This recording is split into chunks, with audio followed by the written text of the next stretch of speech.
everybody. Today we're going to talk quickly about a movie I watched, this is a few weeks back, and I want to get my thoughts out on it. Not that I need to, because this movie I did not really care for. So I'm just going to put that out there up front.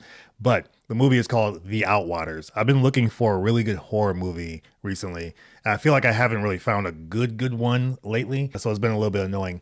But I'm trying to find a really good horror movie that'll give me some good dreams, because I sleep really good after watching a horror movie. I'm a little bit of a weirdo, so excuse me.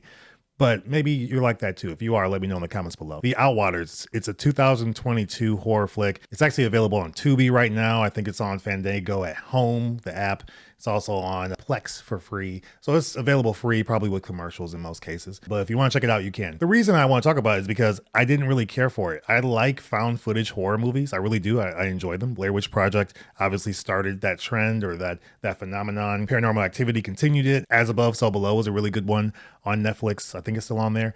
That's a found footage film. I really love that one. This one was found footage, so I'm like, yeah, let me go for it. Let me try it out because I actually really enjoy that genre of horror movie.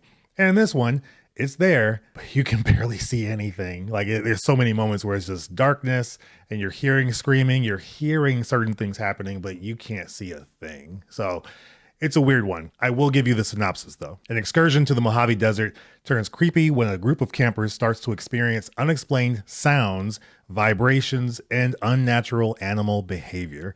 Then one night, everything changes, sending the foursome on a mind-bending trip through terror. The cool part about the movie is that it does incorporate time travel and aliens and things like that. So it's a different kind of horror, but it's so different from what I was actually expecting. And the flow of the story doesn't really get delivered that well. So you get a little lost in some things. The videos I've watched on this movie are actually much more interesting and fun and intriguing to watch than the actual movie. But again, that's because you can barely see anything that's happening. You don't exactly know if it's aliens involved or if there's just like this killer, because there is this guy you see. You end up finding out who that is.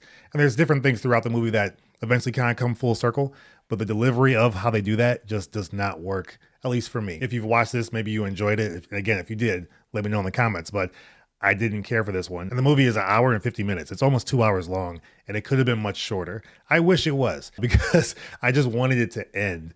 But there's so much going on in this movie that you can hear, you just cannot see anything. So a lot of it's just up to your imagination of how you want to interpret what's going on. I think the beginning of the movie is good because it shows that police have found these tapes or these memory cards that has the footage, and it does it in about 3 parts. That part was actually cool. And actually the beginning, like gearing you up for what you're about to experience, is actually really like tension filled, very suspenseful, very horrific in terms of the sounds that you hear. So I was really excited going in. Then the movie starts going, and you don't really see much of what's going on. You have some visuals in there, many visuals that do let you know there's some kind of like, time, temporal, oral, whatever, however you want to call it. There's some time stuff happening here where one of the main characters is mainly kind of going back in time, seeing characters, when they first arrive in the desert, kind of going towards the future.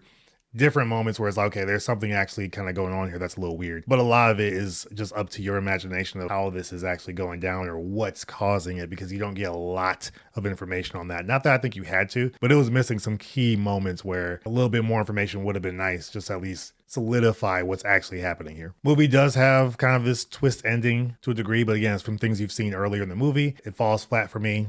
Wasn't really that great. There's a lot of screaming, a lot of yelling, a lot of running, a lot of breathing, all those things, but you can barely see most of it. So The Outwaters, again, 2022, it is a horror film, even though you can't see much. But let me know your thoughts on the film if you've watched it in the comments below. I'd like to hear what you guys think about it. Also, let me know, am I missing something with the movie? Is there an aspect of it that maybe I should rewatch and look at it from a different angle?